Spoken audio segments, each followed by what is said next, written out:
Una relación estrecha con Dios es hablar con Él. Dios le escucha y usted a Él, lo obedece y Él le guía. Hay una gran comunión con Dios en la vida de quien confía en Dios.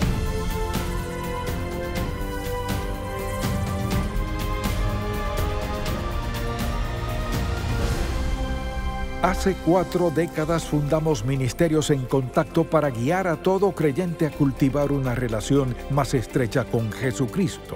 Con los años hemos visto la grandeza de Dios, su amor y su bendición de formas tan maravillosas que queremos que todo el mundo conozca al Señor. Así que abramos la palabra de Dios y busquémoslo juntos. Hoy en el programa En Contacto, los 7 hábitos de una vida consagrada a Dios. Este mensaje se titula Los 7 hábitos de una vida consagrada a Dios. Debería escribir cada uno de ellos y preguntarse, ¿soy una persona consagrada a Dios? En primer lugar, veamos un par de definiciones. Comencemos con ¿qué es un hábito? Un hábito es un patrón de comportamiento a menudo inconsciente que se adquiere por repetición frecuente. Eso es un hábito, algo que hacemos una y otra vez.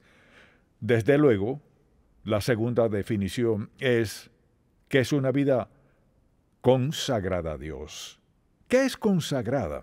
Es una vida que ya no busca satisfacción propia mediante un estilo de vida pecaminoso, sino que se ha entregado a Dios y a su voluntad en su vida. En otras palabras, diríamos que eso es una vida santificada, no perfecta, no quiere decir que nunca peque, sino significa una vida rendida por completo a Dios.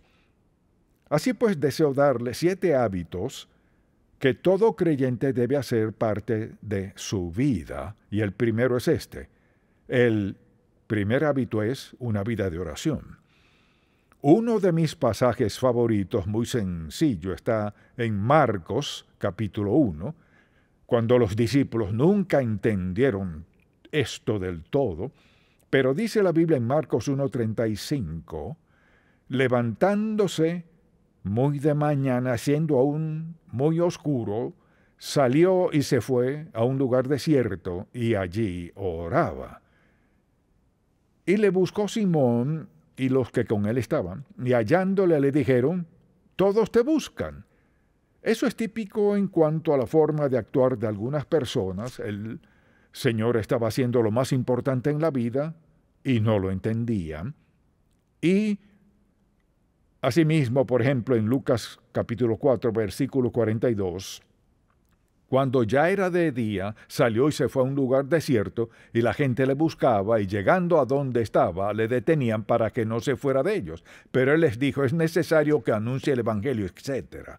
Ahora, una vida de oración no se refiere a orar de vez en cuando.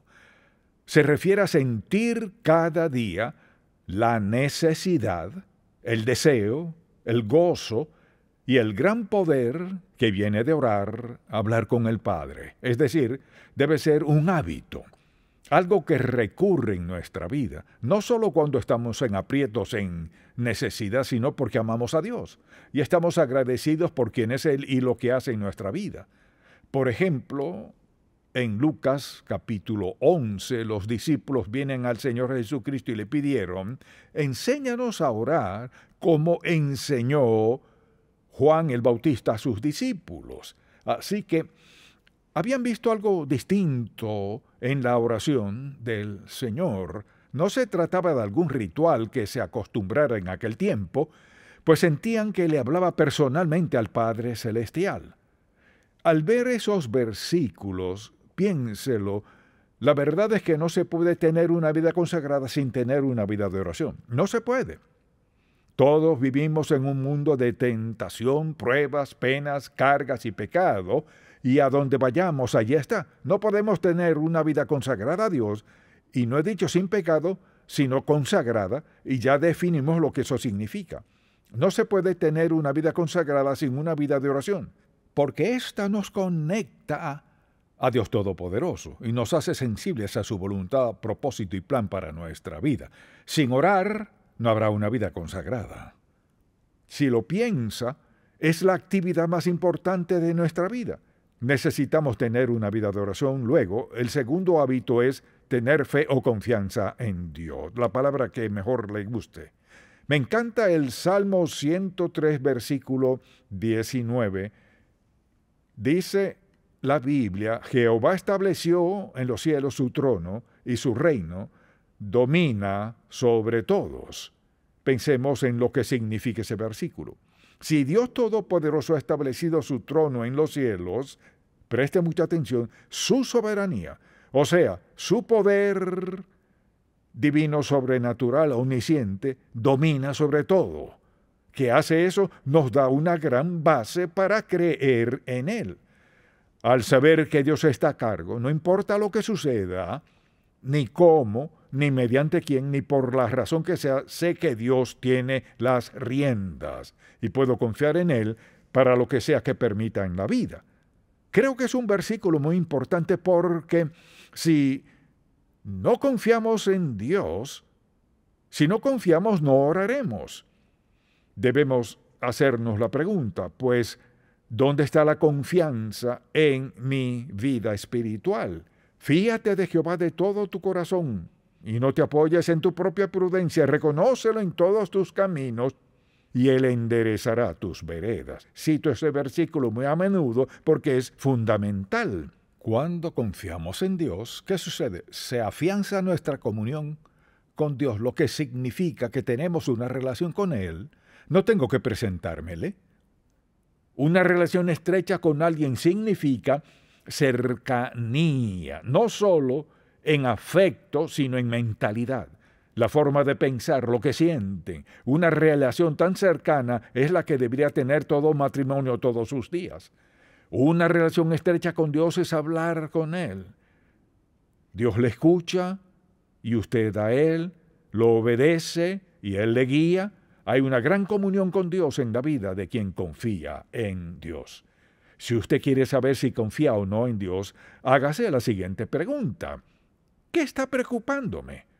Si puede ver a su alrededor y decir, no me preocupa nada, es porque está confiando en Dios. Lo que sea que le preocupe, es lo que Dios le señala y dice, no me has confiado este aspecto de tu vida. Una vida consagrada es una vida de fe. El tercer hábito de esta vida maravillosa es el hábito de meditar en la palabra de Dios. No sé cómo usted describiría la importancia de eso, pero dicen las Escrituras, veámoslo por un momento. Dice el salmista en el Salmo 63, versículo 6, «Cuando me acuerde de ti en mi lecho, cuando medite en ti en las vigilias de la noche, porque has sido mi socorro, y así en la sombra de tus alas me regocijaré. Está mi alma apegada a ti, tu diestra me ha sostenido». ¿Qué significa meditar? Significa leerla, pensar en lo que dice, examinar mi corazón a la luz de lo que Dios dice, hacerle cualquier pregunta que tengamos, rendirle lo que sea que nos traiga a la mente. Al meditar en Dios pasa lo siguiente: la meditación es como verse en un espejo, pero también es ver más allá del espejo. Es decir, veo lo que ve Dios y veo más allá y lo veo a Él. Mi atención se centra en Dios. Cuando nos concentramos en Dios sucede esto: las preocupaciones desvanecen, los problemas se disipan, nuestra mente ya no está contaminada con toda clase de asuntos que no nos hacen bien. La meditación es parte esencial de una vida consagrada a Dios. Donde no hay meditación, no habrá consagración a Dios. No es posible. Piense en la mañana al despertarse. ¿Cuánto del mundo embarga su mente? Tiene que vestirse, claro, desayunar, ir al auto y manejar por la autopista o donde sea y llegar al trabajo tan pronto lo haga, cotorreo, parloteo todo el día, el teclado vuela todo el día y su mente se llena. Luego tiene que volver a su auto, volver a la autopista, a batallar en el tráfico otra vez hasta llegar a casa. Al llegar se cambia de ropa, medio se relaja y luego la cena. Puedo llenar su día sin siquiera conocerle. porque eso es lo que hacemos. ¿Y dónde está Dios? ¿Dónde está su tiempo a solas con Dios? Lo que lleva a una vida consagrada es el tiempo a solas con Dios. Anhelarlo, meditar en Él, pensar en Él. Luego hay un cuarto hábito, uno muy importante y el que me escucha mencionar siempre, obedecer a Dios.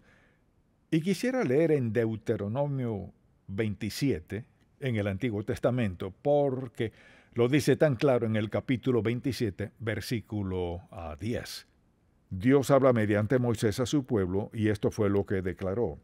Oirás pues la voz de Jehová tu Dios, y cumplirás sus mandamientos y sus estatutos que yo te ordeno hoy. Luego en el capítulo 28, versículo 1, acontecerá, escuche esto, que si oyeres atentamente, ¿qué significa eso con cuidado? Atentamente la voz de Jehová tu Dios para guardar y poner por obra todos sus mandamientos que yo te prescribo hoy. También Jehová tu Dios te exaltará sobre todas las naciones de la tierra. Hablaba de Israel. Pongámonos en esa situación. Cuando obedecemos a Dios, piensen esto, andamos a un nivel más alto. Piensen cómo vive el mundo, con toda clase de pensamientos viles, ocupado y atareado sin tiempo para Dios. Hemos decidido seguir a Cristo, y seguirlo significa vivir a un nivel más alto. No significa menospreciar a otros, solo quiere decir que hemos decidido regirnos por una norma más alta que la del mundo. No significa que seamos mejores que nadie, pero quiere decir que nuestro estilo de vida es mejor que el del mundo. Pregúntese, ¿en realidad tengo un hábito de orar, confiar y meditar en la palabra de Dios? ¿Acaso sería considerado un hijo obediente de Dios? ¿Cuántas veces lo ha dicho y puedo decirlo? La forma más sabia de vivir es obedezcamos a Dios y dejemos las consecuencias en sus manos. Eso lo haré solo si tengo una vida de oración. Solo si confío en Dios, solo si medito en Él. Esa es la única forma de hacerlo. Estos son hábitos sencillos que hacen que nuestra vida sea lo que Dios quiere que sea. Mire, no hay nada que pueda impedir que obedezcamos y practiquemos estos 7 hábitos. Nada, salvo que tomemos esa decisión. Mire, tenemos que decidir ciertas cosas. Tenemos que escoger entre seguir a otros o a Dios. Tener esto o a Dios. Esta senda o la de Dios. La razón por la que menciono 7 hábitos es porque, recuerde lo que dije, un hábito es un patrón de comportamiento a menudo inconsciente que se adquiere por repetición frecuente. Algo que hagamos de forma continua. Y todo lo que he mencionado podemos hacerlo. La razón por la que no lo hacemos es por pensar que no es importante. Mire, la razón por la cual no tenemos hábitos sagrados, maravillosos, impactantes, edificantes, es porque escogimos la senda del mundo.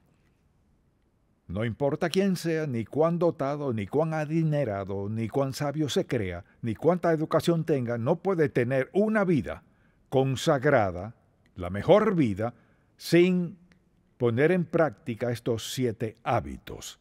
Ahora, ¿cuál es el quinto? El quinto hábito es depender del Espíritu Santo. Alguien dirá, ¿qué significa eso? Quiere decir rendir nuestra vida a la presencia residente del Espíritu Santo.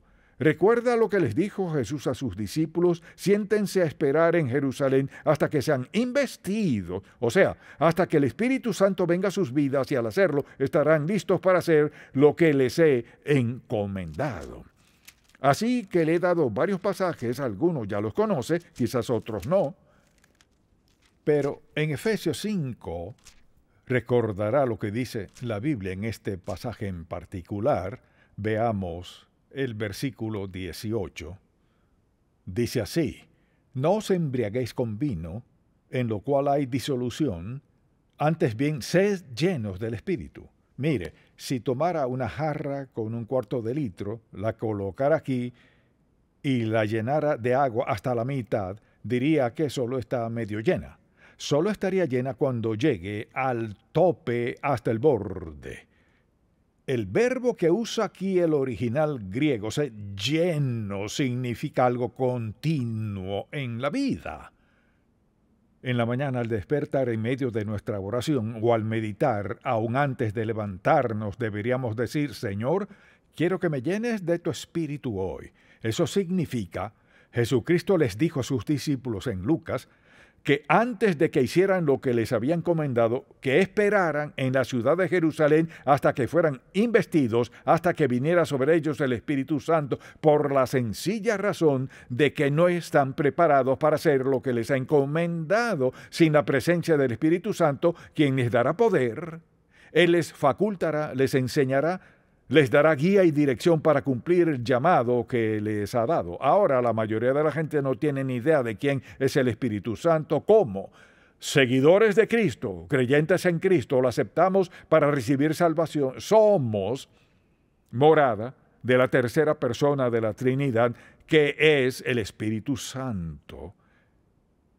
Cuando decidimos desobedecer a Dios, decidimos pecar contra el Espíritu Santo, quien mora en nosotros, a quien Dios envió a nuestras vidas para ayudarnos a llevar a cabo, a lograr lo que sea que Dios nos tenga reservado en la vida.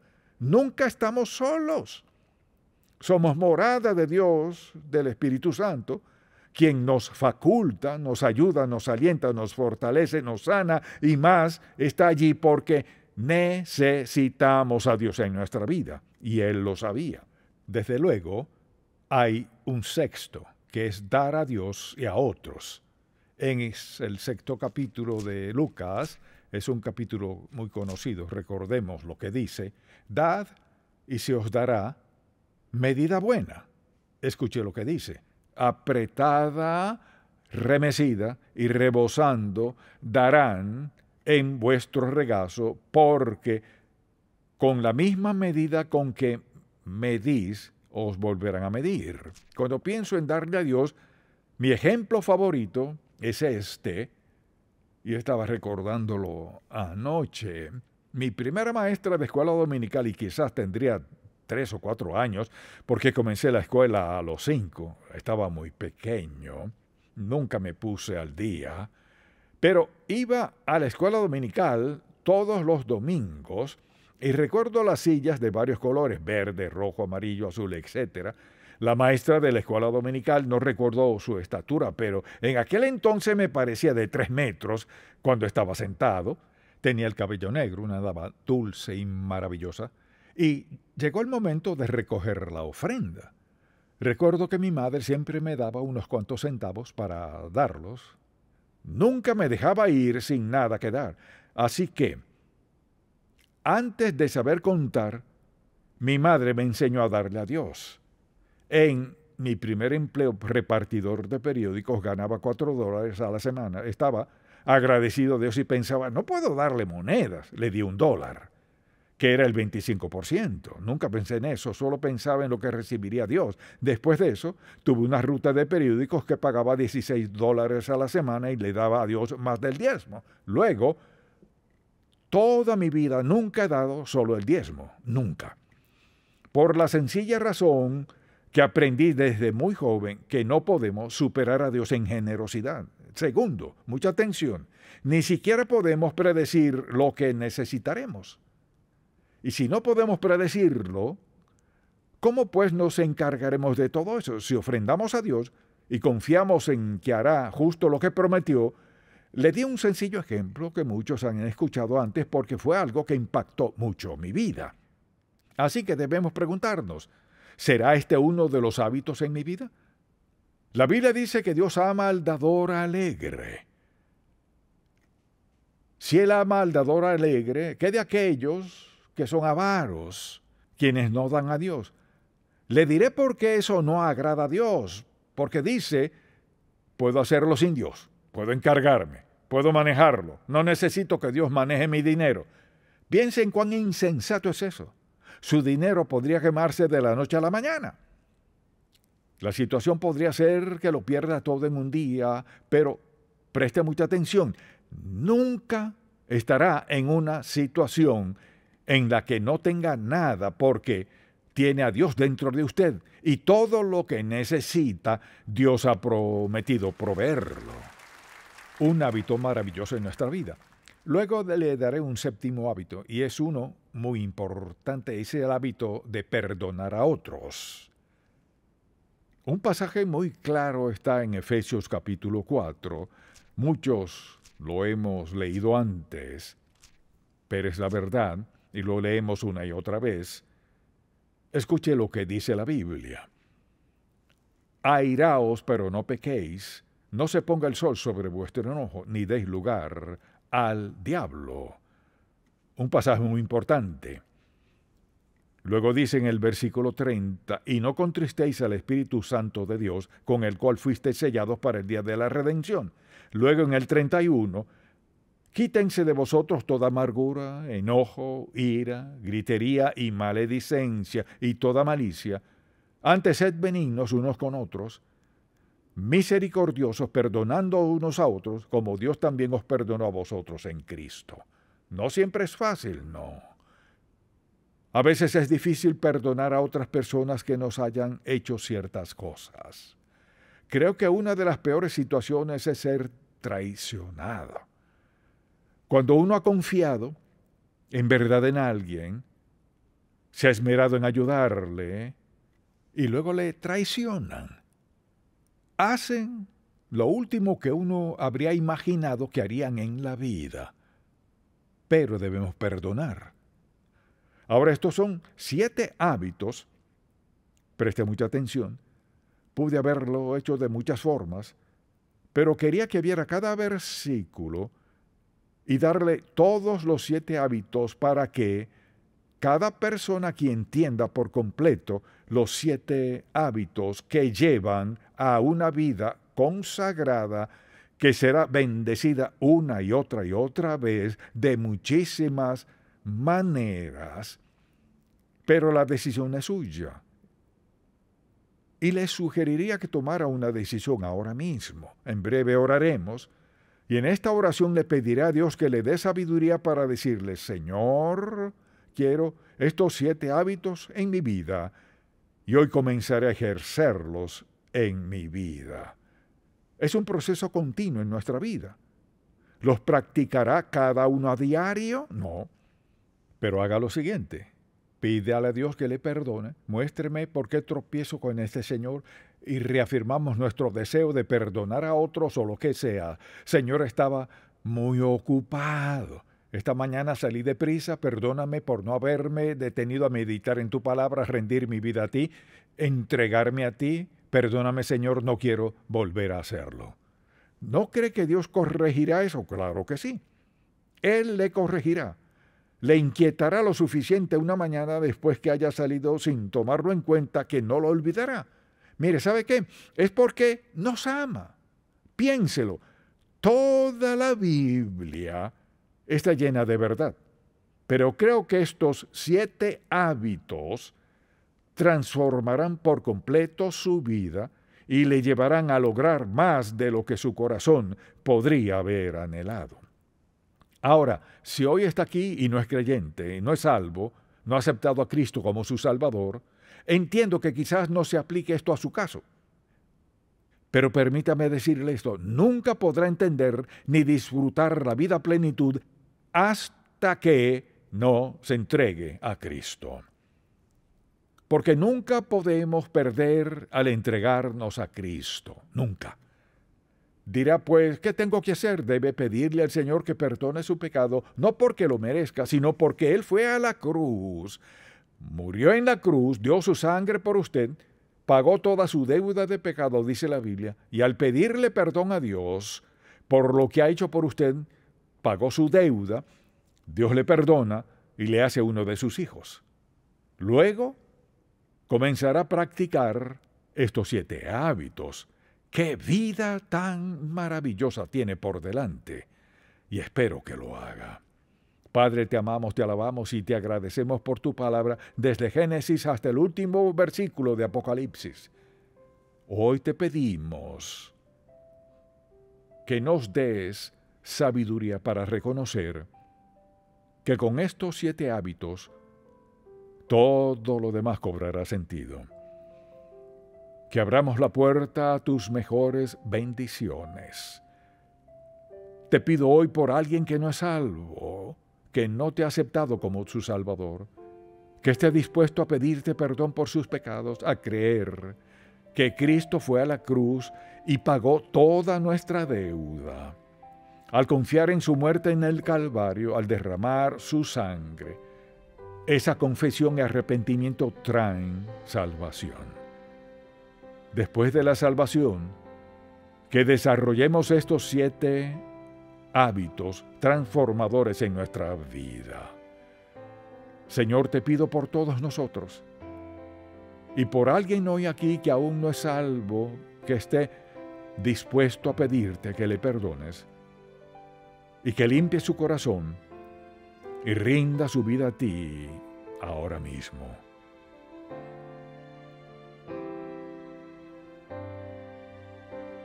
Te damos gracias en el nombre de Jesús.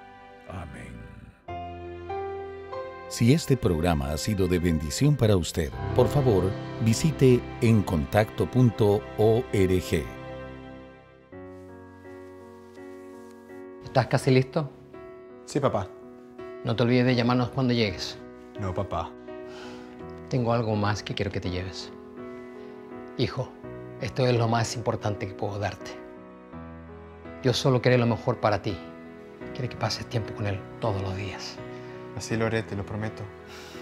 Estoy muy orgulloso de ti.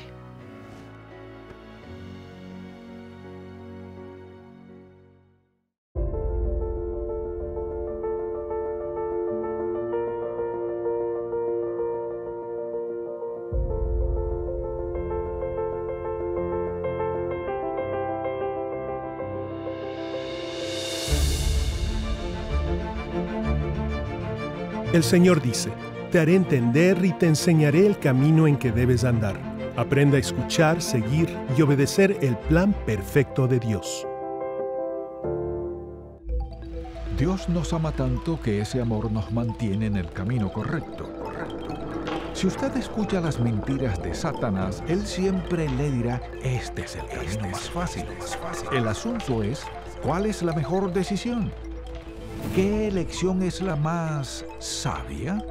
Él nos ama tanto que hace que nos enfoquemos en lo que es real, verdadero y genuino.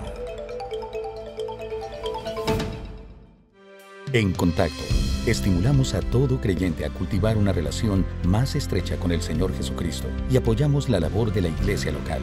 Este programa es patrocinado por Ministerios en Contacto. La difusión de estos programas se hace posible por la gracia de Dios y por las oraciones y donativos de personas como usted.